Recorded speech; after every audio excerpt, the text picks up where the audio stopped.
এই গাড়িটা খুলনা থেকে এসেছে 35 গাড়িটা। এই গাড়িটার সমস্যা হচ্ছে গাড়িটা দৌড়চ্ছে না, দেখেন দৌড়চ্ছে না। এখন এখানে এসে গাড়িটা থেমে গেছে। আমরা এখন এটাকে মোবিল প্রথমে ডাউন করেছি, দেখেন মোবিলের অবস্থাটা পুরো পুরো গাদ হয়ে গেছে। এই গাদ হওয়ার কারণটা হচ্ছে কি, এই গাড়িতে ক্লাস প্লেটটা পুরো নষ্ট হয়ে গেছে এবং ক্লাসের বাটিটাও নষ্ট হয়ে গেছে। আপনাদেরকে খুলে দেখাবো যে গাড়িতে কি সমস্যার কারণে বাইকটা ছুটতেছে না। অনেক 135 গাড়ি এটা। সিট ট্যাঙ্ক খুলে নিয়েছি এবং গাড়িতে আওয়াজ করতেছে, নয়েজ করতেছে কিটকিট করে, টাইমিং চেনে ঝনঝন করে আওয়াজ করতেছে। এটাকে আমরা পরিবর্তন করে দিব। আমাদের ভিডিও যদি আপনাদের ভালো লাগে লাইক কমেন্ট সাবস্ক্রাইব করে দেবেন।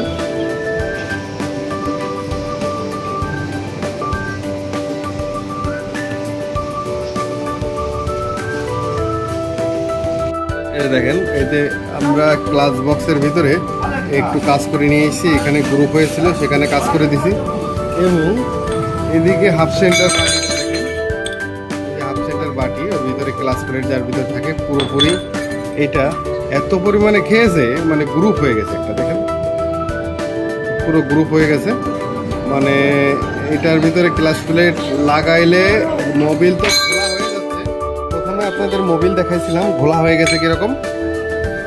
এবং এর যে সমস্যা, এই যে মোবিল ঘোলা হয়ে যাওয়ার পরই আপনার ইঞ্জিনের পিস্টন নষ্ট হয়ে যাবে। পিস্টনের ভিতরে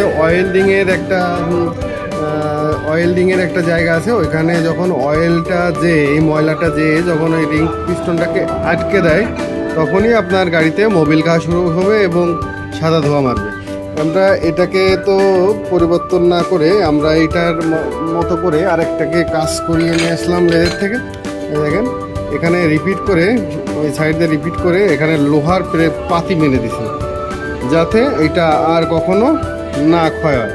এবং এইটা করলে আপনাদের মোবিল ঘোলা হবে না। এই বাটিটা কাজ করার এটাই স্টিল প্লেট। এই প্লেটটা দেওয়ার কারণে আপনাদের গাড়িতে মোবিল আর ঘোলা হবে না এবং লং লাস্টিং করবে। চেনটাও খারাপ হয়ে গেছিলো, চেনটা পরিবর্তন করে দিলাম। Class plate original class plate নিয়ে এসেছি, এটা লাগাই দিচ্ছি। বাইকটা এসছে নোয়াপাড়া থেকে, আমাদের খুলনা নোয়াপাড়া থেকে, অভয়নগর। ক্লাস প্লেটটার দাম অতটা বেশি না, 500 টাকা হলে ক্লাস প্লেট পাওয়া যায়। আমাদের ভিডিও যদি আপনাদের ভালো লাগে এবং পছন্দ হয়, তবে একটা সাবস্ক্রাইব এবং কমেন্ট করে দেবেন, যাতে আমরা ভিডিও বানানোর জন্য আবির্ভূত হই। ধন্যবাদ।